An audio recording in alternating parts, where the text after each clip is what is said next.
Good morning, guys. So we're making again a chicken nest, locally term in Bisaya dialect as pugaran. So we have three branches of coconut. It's a coconut branch. See, one, two, three.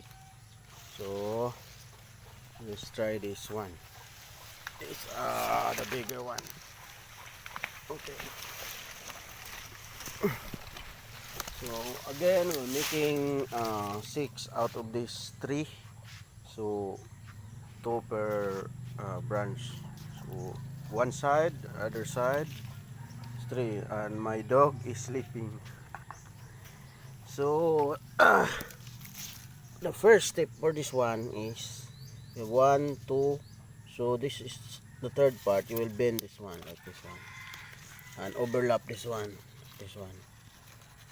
and succeeding one will have an alternate of one.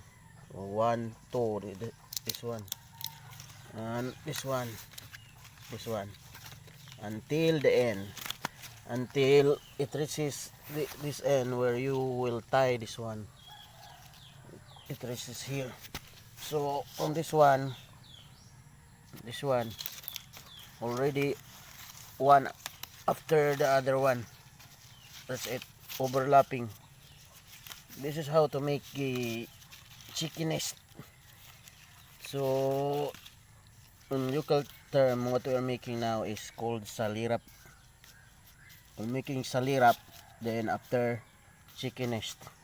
But unfortunately, my dog is my dog is always disturbing me. Why? In the morning, huh? Bumblebee? Now you're disturbing me. Doggy, you're disturbing me like that one. Now, very sweet doggy. Doggy is very disturbing, huh? Okay. So that's one. Also this other side, we're making this one. Okay, one, two. Yeah. Okay. Overlap again. Then one, two. So the second one, yeah. Overlapping. So one after the other.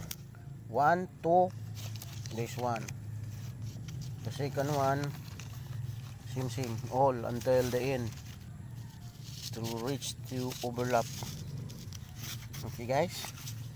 Yeah. Until I will wake up this dog. Very sleeping dog. Oh, see? Very sleeping dog disturbing me while I'm filming this one. Doggy. Okay, guys. I will just end up this one until I will make the first one. Okay, guys. As you see, I already finished the first one. This one. It takes me around maybe around 15 to 25 minutes. This one. Okay. This one I told in the first video that I will tie this one because you come to an end, it becomes shorter, so you need to tie that this side will not loose. So all of this one you will tie until the end. That's it. The salirap is done. See, got this one. So another side. So I will. So this one is finished. So I will making another one, and that's one. So two more for this one. The first part called in our language salirap. Before we will proceed to the second process. Okay, look at this one. See? Whew. Okay, this is it, guys. I finished already the three branch of a coconut, the salirap. for making a chicken nest. This one already made a tree. 1 2 3, 1 2 3. It takes me about 1.5 hours to finish this tree. uh, this is the first step in making a chicken nest. So this is ready for the second step, the slicing.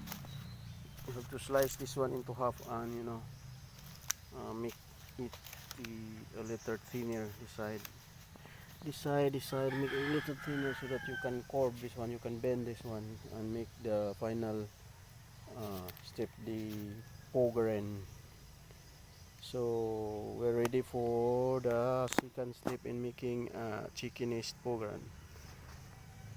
Thank you guys.